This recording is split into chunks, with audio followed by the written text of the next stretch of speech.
En Diamantes Brutos tocamos uno de los temas que más nos interesa o que más también hemos nosotros debatido en algún momento, que es el tema de las barras. Y ayer explotó la interna en River, lo puede contar Gonzalo Ciclotti, que es hincha y que conoce bastante el mundo River, pero se desencadenó una gresca, una bataola casi sin precedentes, ¿o no? Sí, creo que es noticia sabida ya por casi todos que había... En el horario de las 5 de la tarde entró un grupo de 90 hinchas, no se sabe con exactitud cuántos eran, pero entraron a la fuerza a la confitería de River, al club, y en reclamo de entradas entraron a buscar barras de la barra brava oficial que estaban adentro de la confitería y en el gimnasio. Entraron con mucha violencia, con palos, cuchillos, rompiendo toda la confitería, rompiendo el club, pegándole a cualquiera que se le cruce por el camino. Y bueno, obviamente fueron a buscar estos 4 barras de la barra oficial que estaban en el club. Y terminó en lo que todos sabemos, en el hecho de violencia que terminó con varios heridos de la barra oficial de River, y también hubo heridos socios del club que no tenían absolutamente nada que ver. Al respecto le vamos a saludar a Pablo Carroza, que es periodista de Radio Mitre, también de Cadena 1, y que hace mucho que está con el tema de los barras. Hola Pablo, acá Cristian, Juan, Gonzalo y Pablo, ¿cómo estás? Gracias por atendernos. Hola muchachos, buenas tardes, ¿cómo están? Muy bien, ¿qué puedes contarnos en detalle de la interna de la barra de River? Y en realidad te queremos preguntar sobre las amenazas que recibiste, porque hay algunas pintadas que obviamente están amenazándote por estar investigándolos, y son cuestiones que obviamente me imagino deben preocuparte mucho. Sí, bueno, vamos por partes. Por un lado, este tema de las pintadas que yo recibo posteriormente al partido de Rafaela frente a River, yo volviendo a Buenos Aires después de haber hecho la cobertura de ese partido. Sí. Me entero en el micro. Es muy difícil echarle la culpa a alguien cuando se trata de pintadas anónimas, más allá de que hay una investigación y obviamente la justicia va a determinar, imagino yo, que quién fue el de estas pintadas.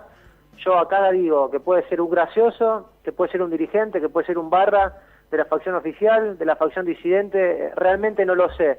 Sí, evidentemente escucharon algo que yo vengo anticipando, y es que en River va a haber un Gonzalo Acro. Yo no tengo dudas de que en cualquier momento River va a sufrir una nueva víctima fatal, por esto que venimos anticipando, y que recién en esta gran pintura que hacían ustedes, sí, podían describir a la perfección lo que había pasado ayer. Entonces, yo creo que ayer River la saca muy barata, porque estamos hablando de un horario pico donde había chicos que salían del colegio, donde había otros que terminaban de jugar un partido ante Lanús, y estaban merendando en la confitería, donde a una madre de uno de los chicos de divisiones inferiores le tiran un sillazo y le tienen que dar 9 puntos en la cara, donde hay una persona mayor que también, para que no le pegaran, la corren del medio, pero de qué manera, revoleándola por un lado y pegándose la cabeza contra uno de los canteros de ahí, de la puerta de la confitería, de uno de los kiosquitos que tiene River ahí. Entonces, una verdadera locura que se sabía que iba a pasar, que no sabíamos cuándo, en realidad, ni de qué manera. Uno imaginaba que durante un partido iba a ser muy difícil, por esto de que está lleno de seguridad por todos lados, desde el Superclásico para acá, no menos de 1000 efectivos, el pico fue con Boca, 1500, estuvo el propio Sergio Berni monitoreando, helicópteros, todas las fuerzas de la seguridad de la ciudad de Buenos Aires, trabajando de manera mancomunada para que no pase nada un día de partido. Pero bueno, evidentemente no se dieron cuenta que esta interna, viniendo el partido con Boca, y lo que significa el botín, y no me refiero precisamente al botín de los jugadores, sino al dinero, a la caja que maneja esta gente, no tuvieron los recaudos necesarios para darse cuenta que podía llegar a pasar en la semana. En ese momento, Pablo, cuando venías de Rafaela, ¿cuál era la pintada? ¿Qué decía? Hubo varias pintadas, hubo una muy cerquita de mi domicilio particular, que hacían referencia a que iba a ser boleta, si me metía con River, a Código de Ortivas, también haciendo alusión un poco al programa que yo tengo que se llama Código de Barras, donde venimos investigando puntualmente a la barra de River desde el partido de Boca para acá, y haciendo foco en lo que fue el triunfo de River allá en Paraguay frente a Libertad. Recuerdan el día que se cortan las luces, toda la barra de River estuvo ese día en la confitería mirando el partido, con mucha gente que tiene que ver con la dirigencia. Entonces, desde aquella oportunidad yo vengo sosteniendo que River es un aguantadero de barra bravas. Entonces, bueno, al contar esto del próximo Gonzalo Acro, de que yo temo por una nueva víctima fatal, me dijeron que el muerto iba a ser yo, en otras de las pintadas, sos boleta, me pusieron, bueno, diferentes tipos de pintadas anónimas, ya sea en mi domicilio como en la puerta de Radio Mitre y de Cadena 1, que son los lugares donde trabajo. Ayer habló Donofrio y dijo que la violencia era de la sociedad, que debía cortarse de raíz ese problema. ¿Vos qué responsabilidad atribuís a la dirigencia de River? A mí me da mucha pena escuchar hablar al presidente de River. Como en algún momento le dijeron a Sandro Guzmán hay que sacarlo para protegerlo, yo les pido a Donofrio que no lo dejen hablar más, porque cada vez que habla sinceramente da vergüenza ajena escucharlo, sobre todo cuando mete al INADI, que no pueden discriminar a los socios que no son socios, que son barra brava, que tienen derecho de admisión, que están usando a River como un aguantadero, porque en definitiva hoy el que lo discrimina puede llegar a ser él y el INADI se mete en el medio, pero acá, si esto ayer pasaba y había armas de fuego, hoy podríamos estar lamentando un nene de colegio fallecido. Me parece que eso es mucho más grave a algo que pueda llegar a venir del INADI, en definitiva por discriminar a un barra, porque Cantero cuando tuvo que discriminar a la barra no le importó el INADI y los dejó afuera. Está claro que después eso le termina costando el puesto, pero en muchos casos hay que hablar de miedo, de temor, de que son rehenes de los barras, pero en otros casos hay que hablar de una connivencia enorme, porque yo tengo pruebas de que la dirigencia de River le entrega tickets a la barra. Pablo, ¿cómo estás? Te saluda Pablo, del otro lado. Y recién hablamos de Donofrio, también habló Capitanich y hubo un cruce con Donofrio.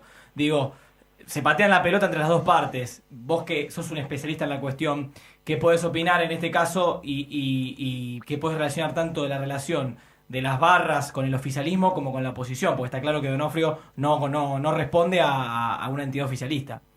Sí, yo lo que digo, Pablo, te saludo. Acá el tema es que son delincuentes de lunes a viernes y los fines de semana son barra bravas, que es muy similar este trabajo a ser delincuentes.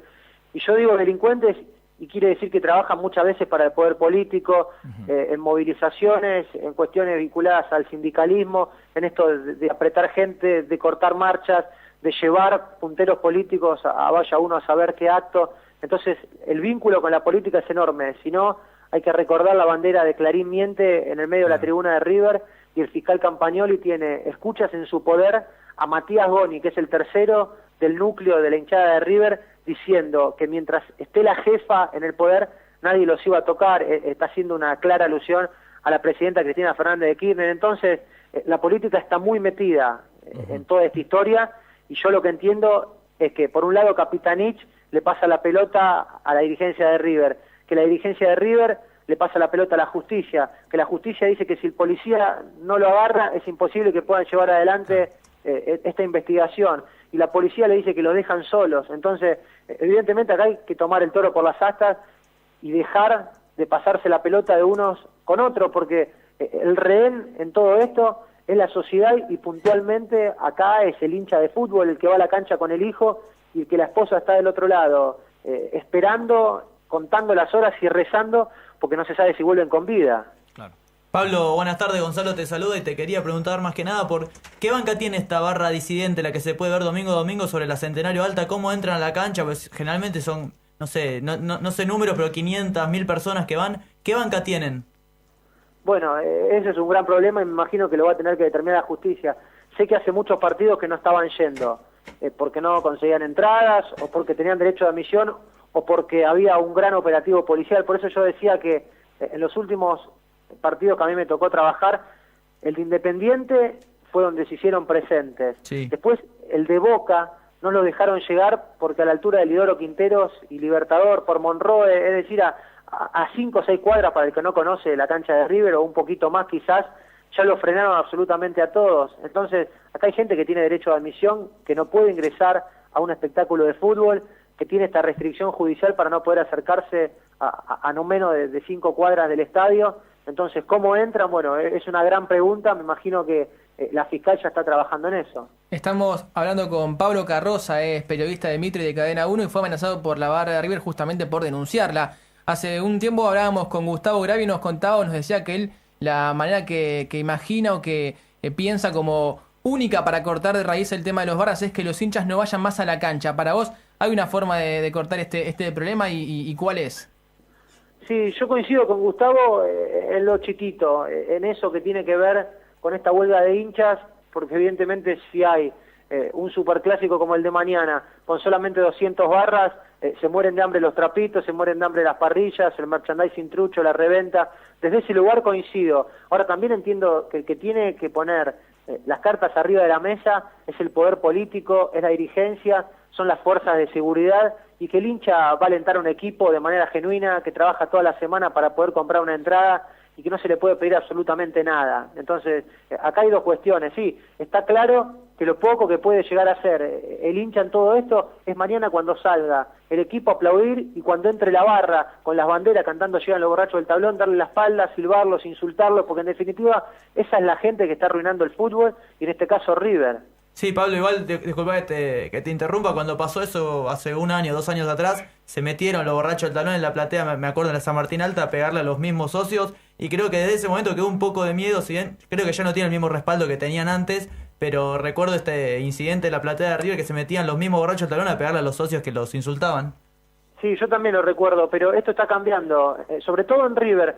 Hace tiempo, después de lo que fue aquel maderazo a Grimi, me da la sensación de que todo ha cambiado respecto a eso, a que el hincha de River los repudia, a que no los quiere, a que hay un murmullo, porque sabe que están arruinando, en este caso, el club, porque River, si no es el club social más grande de la Argentina, pega en el palo porque está entre los 2 o 3, y me refiero a todos los deportes, al colegio. Entonces el hincha entiende todo eso, y sobre todo el socio entiende eso. Y el otro día, bueno, alcanza con ver lo que pasa con Estudiantes, cuando la barra se pelea en el partido frente a Defensa y Justicia, le entran a gritar que se vayan todos, que no quede ni uno solo, y yo creo que esa es la victoria del hincha común, en definitiva, que no los quiere, que se vayan a pelear a otro lado, pero no en la tribuna, porque yo creo que si se peleaban en un descampado, 50 contra 50, y se mataban entre todos, y a esta altura del partido, quizás es diplomáticamente incorrecto decirlo.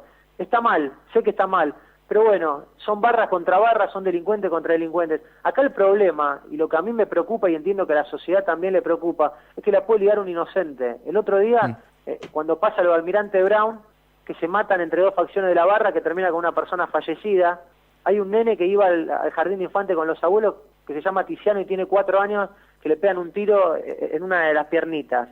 Entonces, a mí me duele eso. Después, si estamos hablando de delincuentes, bueno, que se vayan a pelear a otro lado.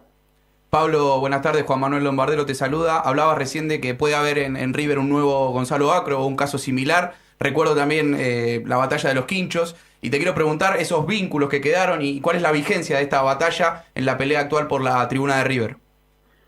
A ver, la tribuna de River es diferente a las demás porque está en este permanente estado de alerta, porque no hay una persona fuerte que la maneja, porque siempre aparece este binomio, como en su momento fueron los hermanos Lenker, como apareció también Rousseau y gente de Hurlingham. Entonces, hoy por hoy, si uno habla de los referentes de los borrachos del tablón, obviamente que hace hincapié a Martín de Ramos, hablo de Martín Araujo, pero rápidamente se viene Matías Goni, Héctor Caverna Godoy y muchos otros más. Entonces el conflicto viene desde ese lado, en que River hoy no tiene un líder en la tribuna, y obviamente que todos los que perdieron ese negocio lo quieren recuperar. Yo siempre pongo el ejemplo de que es cuando uno tiene 2 hijos y a uno le compra la bicicleta, la camiseta de su club y la pelota. Claro. Al otro no le da nada. Bueno, claro, posiblemente se peleen entre ellos. Entonces hoy lo que está pasando en River, sacado de ese absurdo a donde yo lo llevaba, termina siendo esto, porque de un lado le dan entradas, le dan carnet, le dejan manejar los negocios ilegales, y del otro lado no le dan nada. Entonces acá se produce el choque y el enfrentamiento, que por lo general no termina bien. Pablo, me abro un poco de River, y para ir redondeando este tema, es imposible no diferenciar a la política, como vos me mencionás, como órgano organizador de esta cuestión con las barras, y como de órganos recíprocos donde hay autoayudas de ambas partes. Se entiende que para que los barras no existan más, obviamente la política tiene que cambiar en este aspecto. ¿Qué ves vos a corto plazo y qué ves vos a largo plazo? Yo sinceramente, y no voy a dar un mensaje esperanzador, desgraciadamente, pero soy muy escéptico en cuanto a esto. A mí me da la sensación de que no va a terminar la violencia en el fútbol en este corto plazo. Pongo el ejemplo de los hooligans, donde eran antisistema, donde no los quería nadie en Inglaterra. Entonces fue mucho más simple, porque lo que querían era eliminarlos. Acá no se los quiere eliminar si de lunes a viernes los utilizan absolutamente a todos. Entonces, hoy el negocio es por otro lado. Los hooligans iban a emborracharse y a agarrarse a trompadas. Hoy acá van por el botín. Y vuelvo a esto, no justamente el botín de los jugadores, sino la caja millonaria, en este caso que tiene la barra de River, pero que tiene desde un equipo como River hasta otro como Ituzaingó de la primera D, donde también se están matando por un manejo territorial y por esto de ser el jefe de la barra de Ituzaingó y desde ese lugar ir a negociar con el puntero político de la zona, con el intendente o con el gobernador mismo, diciendo, bueno, yo soy el jefe de la barra de Ituzaingó, muevo 500 personas. Entonces, desde ese lado te negocio. Leía Pablo hoy y en los últimos días las pintadas en tu contra, jodé con River, sos boleta, el muerto en River sos vos, y te pregunto como periodista, ¿cómo se convive con estas amenazas en el día a día? Y a ver, es difícil, es una pregunta que me hacen siempre y yo sinceramente no encuentro una respuesta. Creo que este trabajo tiene cosas muy lindas, como es mañana poder ir a cubrir el partido que todo el mundo quiere ir, que se matan haciendo una cola, entonces creo que también tiene estos sinsabores. Sí. Yo lo que puedo decir es que hay que comprometerse, sé que muchos periodistas no lo hacen, sé que otros sí, bueno, entiendo que dentro de estos sinsabores está este compromiso de tratar de contarle a la sociedad y al hincha de que no solo es una pelota, sino atrás hay un negocio ilegal y multimillonario atrás de esta pelota, claro, y atrás de estos colores. Claro, en el medio está el ejercicio periodístico. Sin duda, por eso uno, obviamente que le gusta hablar de fútbol, que se formó para ser periodista deportivo, pero en el fondo también se formó para ser periodista, y creo que hay que dar identidad desde el lado de que esta gente te suspende un partido de fútbol. Entonces, si nosotros vamos a la cancha y volvemos y no hay ningún problema, y bueno, no habría que hablar de barra bravas. Ahora, si nosotros vamos a la cancha y no sabemos si volvemos, y no sabemos si el partido se juega o no, porque hay una persona que cuando quiere te tira una bomba de estruendo y te suspende ese encuentro, entonces desde ese lugar sí, hay que darle entidad y hay que contar lo que está pasando y cuáles son las razones y la coyuntura de esa problemática, porque es muy fácil decir, se pelean lo de Boca contra lo de River. No se pelean lo de Boca contra lo de River, y tampoco la solución era sacar a los visitantes, si no nos damos cuenta de todo lo que está pasando ahora, que son entre internas de la misma barra, y más allá de eso, ni siquiera se pelean los días de partido. Pablo Carroza, periodista de Radio Mitre de Cadena 1, muchas gracias por tu tiempo. Fuerte abrazo y a sus órdenes.